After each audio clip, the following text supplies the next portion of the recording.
There are phrases that don't just sting, they shatter. Words that unmask a person not as a mistake maker, but as someone fundamentally incompatible with love, growth, and respect. This isn't about bitterness or blame, it's about clarity. Today we're diving into 6 statements that signal the death of a healthy relationship. Not heat-of-the-moment lapses, not misunderstandings, but deliberate verbal landmines that detonate trust, intimacy, and mutual respect. Let's start with the first. You owe me. This isn't a request for help or support. It's a declaration of debt. It turns love into labor and partnership into servitude. A man once told me his partner would say, "You owe me comfort for bearing your kids," or "You owe me a better life for choosing me." Notice the narrative. He wasn't seen as a human, but as a provider, a function. This mindset doesn't build connection, it breeds entitlement.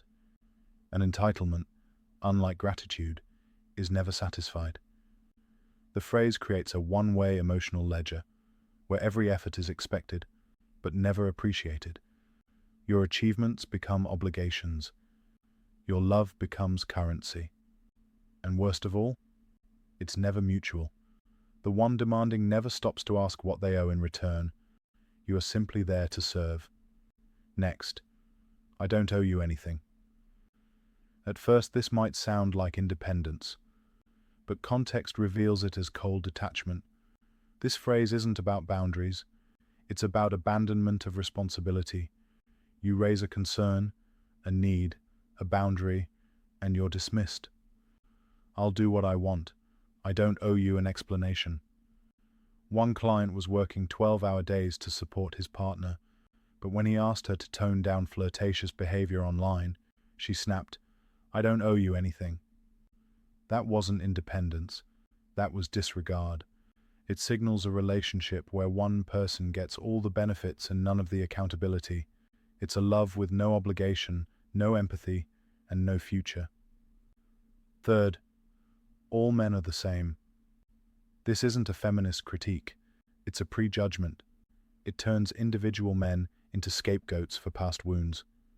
You're not being seen. You're being filtered through trauma and bitterness. When a partner constantly says this, they're not with you. They're with the idea of you, the enemy in their pre-written script. Everything you do becomes evidence for their theory. Work hard, obsessed with success, express emotion, too weak, withhold emotion, emotionally unavailable. You will never win because the game is rigged. You're not her partner. You're the next chapter in her victim story. Fourth, well, I'm just a woman.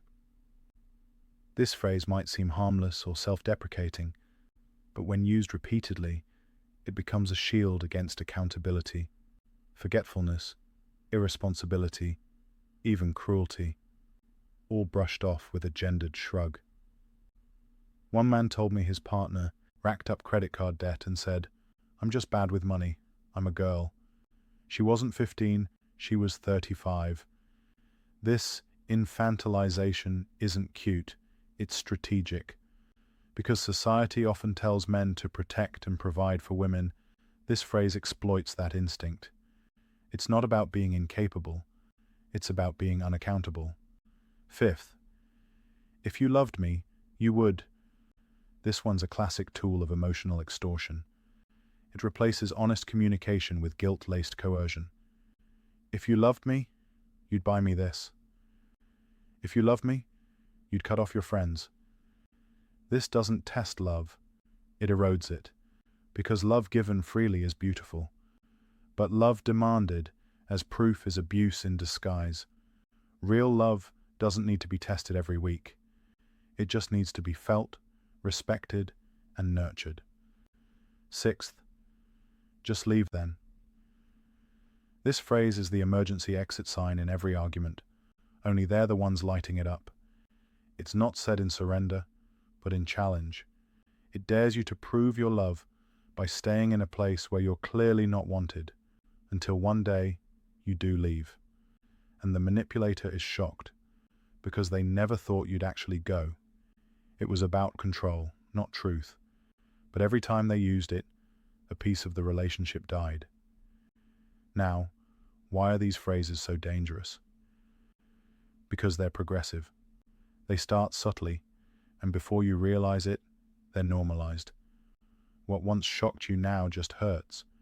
What once hurt now feels routine. Because they exploit your goodness.